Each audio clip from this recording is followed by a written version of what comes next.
Hello everybody, we're back again. I am really backed up. I've got so many retouching jobs to get done here. I was kind of feeling under the weather, and then we had a birthday in the house, and then just love of life. So I got to knock a whole bunch off today. Hopefully I can get, I don't know, 4 or more done. I find I kind of get burnt out after a while. But let's get this one started. Throw me down the corner here so I don't forget. All right, get our frequency set up. Perfect. Okay. You got to remember how to control this thingy. I'm considering. I see now that the loop deck CT, I wouldn't say it's fully supported, but it's better supported under Capture One now, which is great to see. Hopefully it gets even better. I've seen a couple of reviews online so far on YouTube, basically talking that, you know, a lot of areas have they've adapted or they've used the Capture One API or SDK to actually implement the connection between the CT, the loop deck CT, and Capture One itself. But there were some examples, I can't remember which channel it was, basically pointed out that certain commands were not actually using the API, but instead they were using just like keyboard shortcut buttons presses. So there's a lag or kind of like an overrun. Like if you turned a knob on a certain thing, like the brush size, there was a brush size one. If you turn the knob fast, it would just continuously grow even after you stop spinning it, right? So that's where the software is just keep hammering the brush bigger button over and over and over again. So hopefully they update that and they start using the API for more of the calls, so that we can get more of a fluid kind of user experience with the CT and Capture One. But I'm just cool to see that the progress has been made. I remember the first iteration of it. It was very much like keyboard shortcut only. It still is in a way, like when you set up, when you plug in the CT and you go into Capture One, the first thing you have to do is you have to pick the loop deck keyboard shortcut setup. So if you've got custom keyboard setup in Capture One, you're going to lose all of that. You're not going to be able to keep all those custom shortcuts going. What you'd have to do is, I don't know if you can merge a keyboard shortcut profile, but yeah, you would have to figure out the differences between the two keyboard shortcut profiles, and then you would have to kind of manually incorporate them without breaking the integration that's currently set. My system fans are kicking in rather aggressively, so let me just maybe back this down a bit.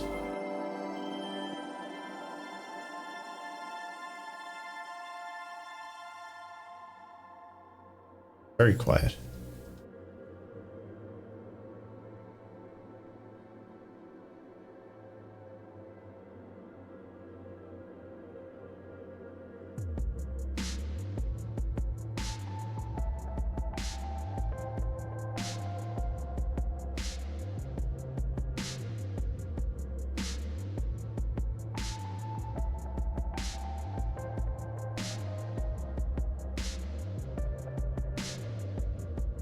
There we go. That's a bit better. And this isn't really taxing the system at all. All right, back to this. Just doing detail Saw the nose hairs, there's tackling there. We got some dry flaky skin here.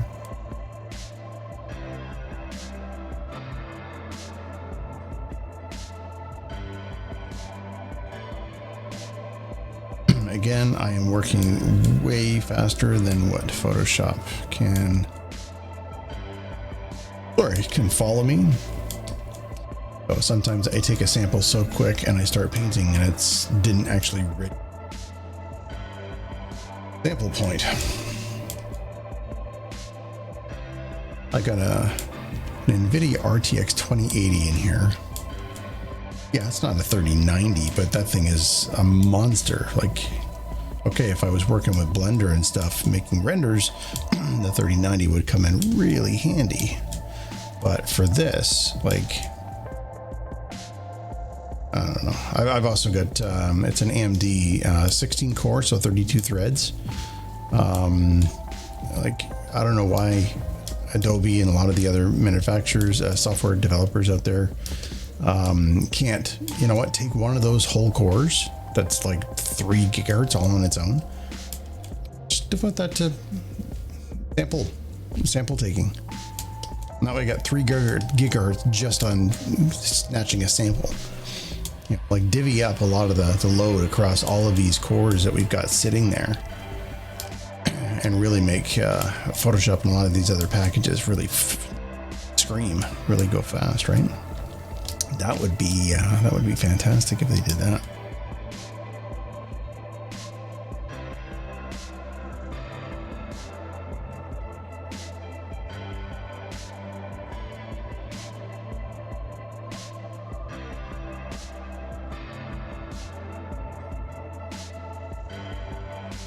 Color and tone difference. Heck, how about right now? After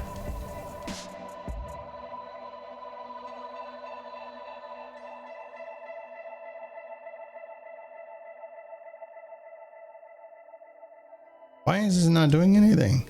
It's because my flow is really low.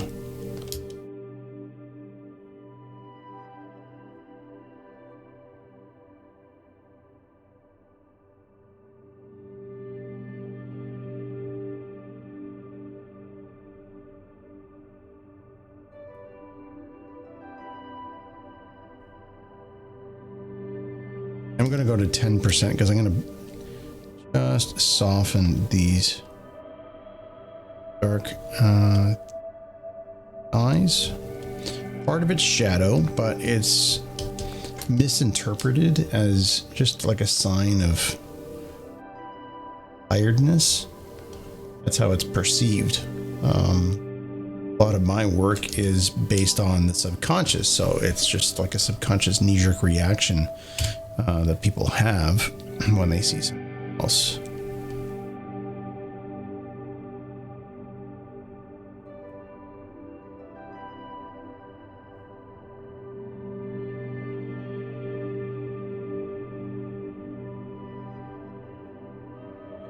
A couple of approaches that we can take with getting rid of that redness. That's one. I'm just using the mixer brush to bring some of the other underlying colors over top. I was back down at 10% again. I could probably bring it up to 20 or 50. Or it's as if you are actually pushing shadows around, pushing light around areas.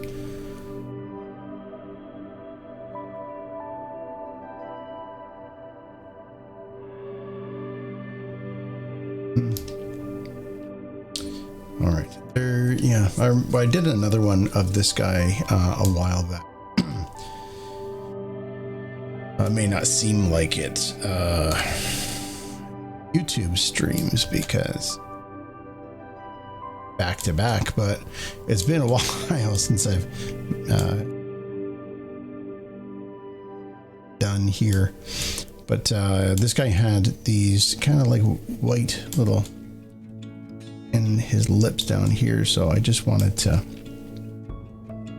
those guys. It's mostly texture related, so I am doing a stamp.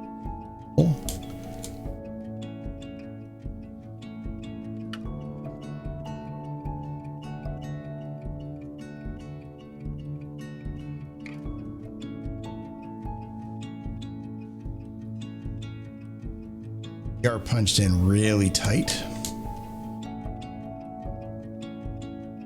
To do something with distribution of color on the lips, I'm going to go about 50% flow on the mixer brush tool. I don't want to zoom right in, but I do just want to have a little bit more control.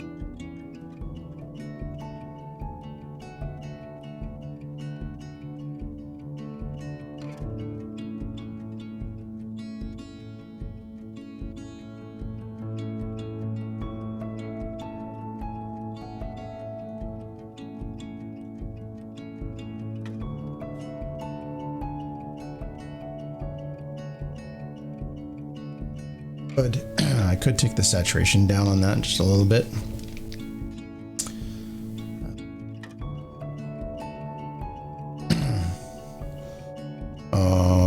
I could that layer on that. I'm just gonna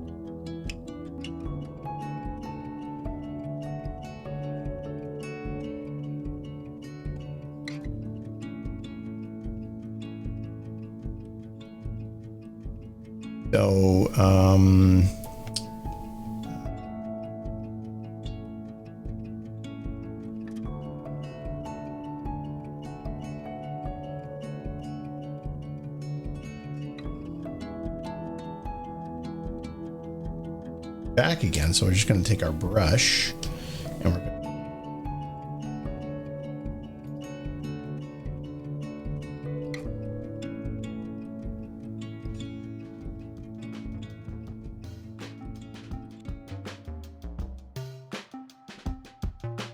there we go. That's brought that under control. I don't know if you can see that on YouTube, but it kind of looked like he was getting a little lipstick on the lips, and I didn't really want that. So we just took the saturation down in the lip area. All right, let's smooth out some of the neck. And I'm going to do that with a mixer brush. I've already tackled the texture. Yeah, let's bring my flow up to 100. Just kind of bugging these.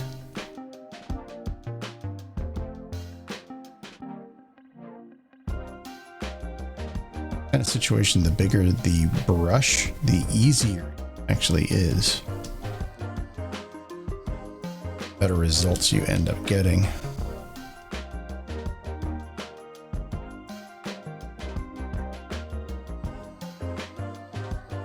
Okay, there's one other thing I just saw. I'm going to use the stamp tool in this because I'm so close into like this white area in the shadow. What ends up happening if I use like the healing brush tool, you get this smudging thing going on. These are just little threads that are on the shirt.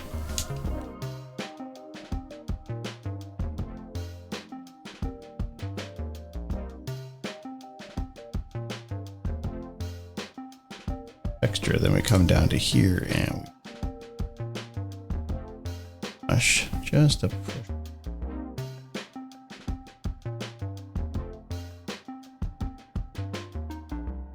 Solves all the problems. Gonna need a little bit more work in the texture area, which is odd. It doesn't seem like it would, but it does.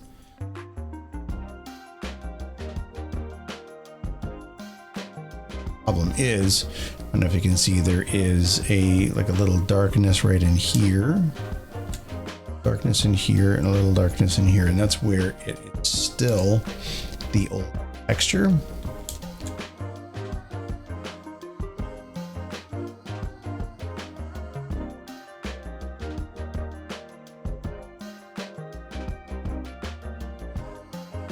All right, and we do have a lapel hole. So brush on this one, even though I am on a texture layer. It's fairly out of focus, so it's not going to be that hard of a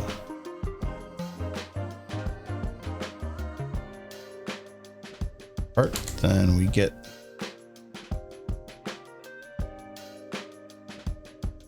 egg, and there we go. Just push the color over the top and gone. I don't think I'm going to attack any of the like lines or wrinkles in the face here. We are going to do the D, and we're going to do 6.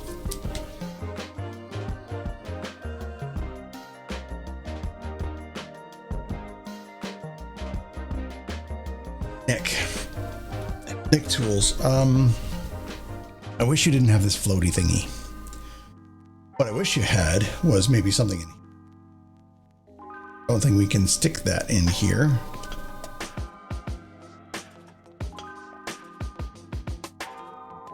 Can't stick it inside. Now I gotta minimize it somewhere. I don't know where. Oh, it's down here. It's down in the very, very corner. This is another thing I got here. Oh, how come that's not working? Oh, there it is.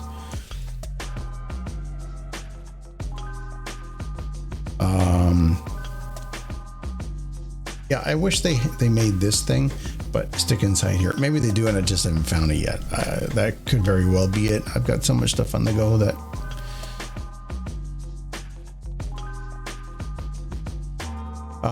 Dodge. I'm just going to hit the catch lights in the eyes a little bit, like I normally do. 10% flow. Take my brush down just a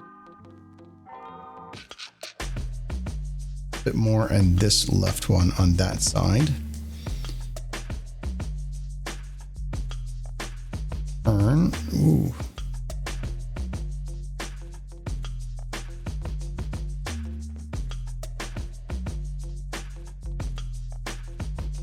Out, and then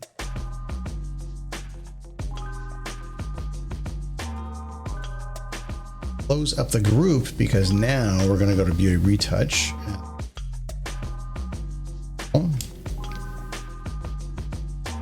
Which we're going to run a regular 100% and it teeth a bunch of times. This is like amazing script that they've built for whitening teeth. It makes it so much easier. It looks natural. It's not overblown. You can dial it back if you want, just a wee bit. Like that looks pretty cool. Okay, let's do an F10 sharpen. Got some other, some new plugins actually. Not really portrait kind of stuff. So I had come across luminosity masks a while back for like fine art. You know, you go on vacation, landscape, stuff like that. And luminosity mask just lets you kind of blend and blend exposures without doing an automatic HDR, which just, you know, I've gone through the phase. I did it for, you know, in my early days, yeah, but it just not as well as, you know, the human brain can. So, but he had another plugin which I saw, which was, what wasn't that, $40 for lifetime? Like you buy it once and they just always updates. And it is, what is it, Web Sharp Pro or whatever. It's not what it sounds like. What it actually does is you can take a whole bunch of pictures, and then it will automatically size out for specific crops, and then apply specific sharpening outputs, and then batch process a whole ton of images. So you could have one image and have this system banner page. It'll create an Instagram post. It'll create a shot sized for a Facebook post. It will, you can actually tell it to for like an Instagram carousel, how you've got like 6 shots and it's a wide panoramic, you can say, take this picture and chop it up into 6 separate Instagram posts that are this dimensions, and it will automatically cut it up and put it in the right order so that when you post it, people are just swiping the carousel and they're seeing the entire panoramic. It's just like, you got to go and see it. Greg, you're gonna make me go find it now.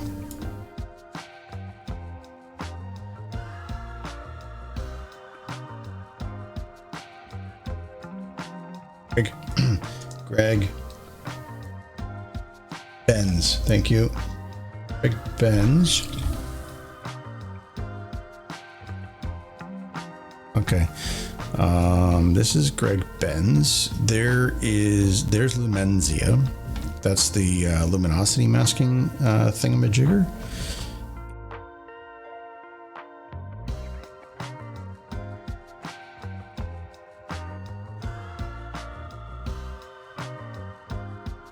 Horses stuff.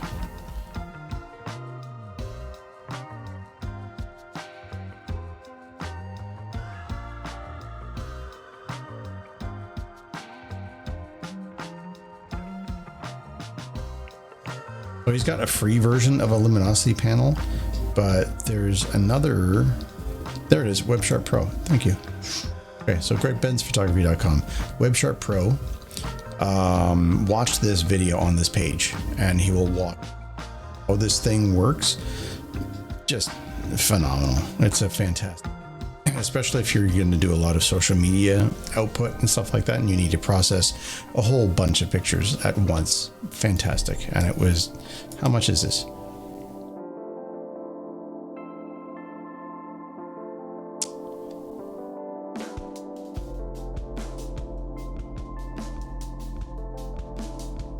Not showing me because I've already bought it, acquired.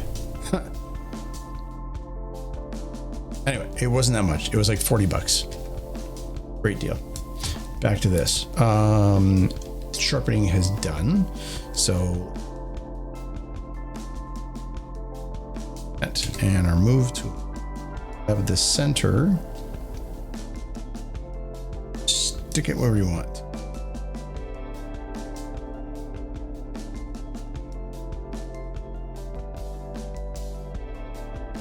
And that fixes that. There we go. This guy's done. I will export and save, and I'll see you in the next one. Comments, questions down below, okay? I'll take a peek and answer them as best as I can. I'll catch you around in the next one. Thanks for sticking around.